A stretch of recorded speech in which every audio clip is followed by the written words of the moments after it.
Tak bisa dibayangkan bagaimana jadinya kalau tidak ada Pak Mahfud MD dalam kasus kematian Brigadir J. Hampir semua orang sepakat kalau sosok ini adalah salah satu tokoh pemberani yang membongkar skenario gelap Verdi Sambo dan kawan-kawan.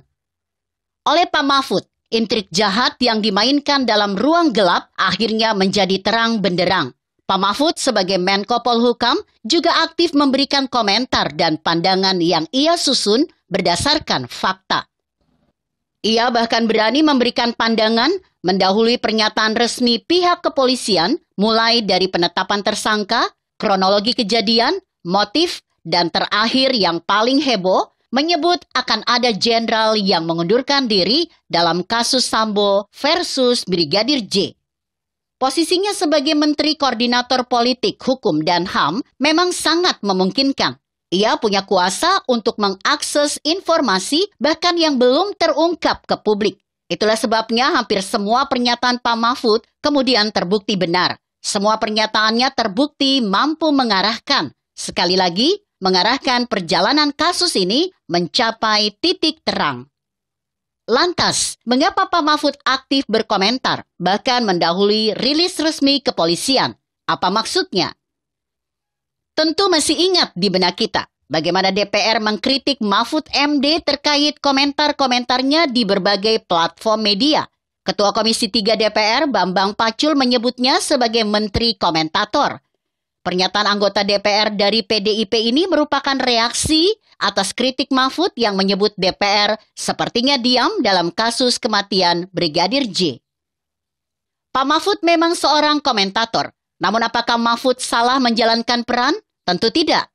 Bambang mesti melihat motif dan kualitas komentar-komentar Mahfud. Tak ada yang salah dengan komentarnya.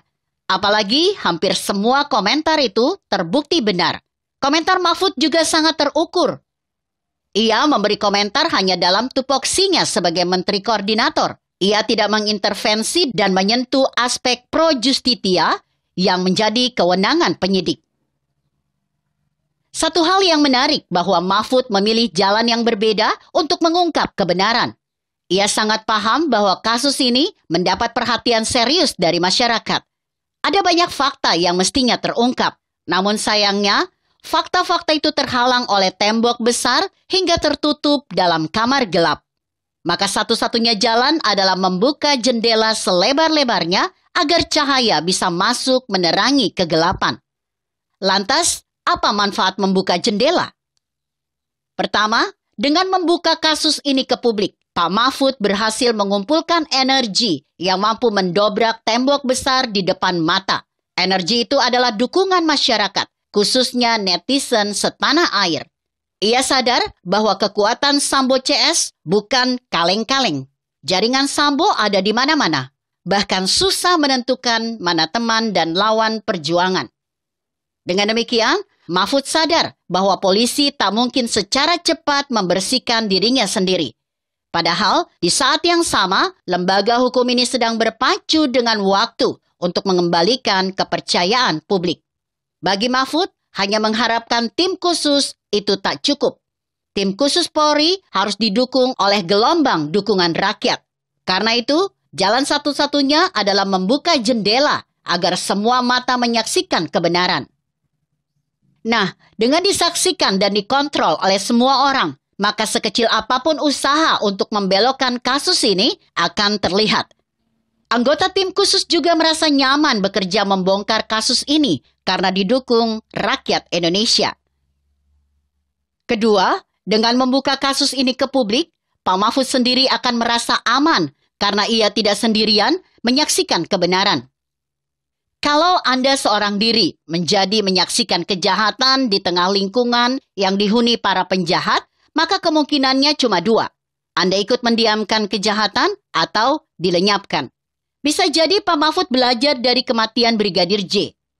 Saat ini motif pembunuhan memang belum terungkap. Namun banyak cerita yang beredar kalau ia ditembak karena menyimpan rahasia kejahatan. Daripada rahasianya terbongkar, mending Brigadir J dilenyapkan saja. Namun satu hal yang pasti, bahwa Pak Mahfud berani melakukan ini karena ia didukung Presiden sebagai atasannya. Pak Jokowi dari awal sudah menyatakan sikap untuk membongkar kasus ini sampai ke akarnya. Kematian Brigadir J tidak boleh ditutup-tutup. Dengan demikian, Pak Mahfud mendapat 2 dukungan besar, yakni dari Presiden dan rakyatnya. Ia didukung dari atas dan dari aras bawah. Maka kejahatan yang berada di posisi tengah dikepung dari 2 penjuru. Disinilah apresiasi setinggi-tingginya disematkan ke Pak Mahfud. Ia pandai memainkan posisi dan menentukan strategi agar 2 kekuatan dari atas dan dari bawah bersatu melawan kegelapan. Ia mampu memainkan peran sebagai moderator kebenaran. Oh iya, satu lagi. Pak Mahfud punya modal kuat. Modal itu adalah itikat baik. Kekuasaan itu ibarat pisau bermata 2. Kalau pisau itu dipegang pembunuh, maka akan menghilangkan nyawa orang. Namun jika pisau dipegang juru masak, akan menghasilkan santapan lezat. Kita butuh pemimpin yang punya itikat baik seperti Pak Jokowi dan Pak Mahfud, agar pisau kekuasaan itu digunakan untuk keadilan bagi seluruh rakyat Indonesia. Begitu kira-kira. Artikel ini ditulis Irfan Kurniawan, yang disadur dari Kompasiana.com dengan judul Sang Moderator Kebenaran. Bagaimana menurut Anda? Jika Anda berpendapat lain, tuliskan komentar Anda di bawah ini. Saya Emma, Karisma 90.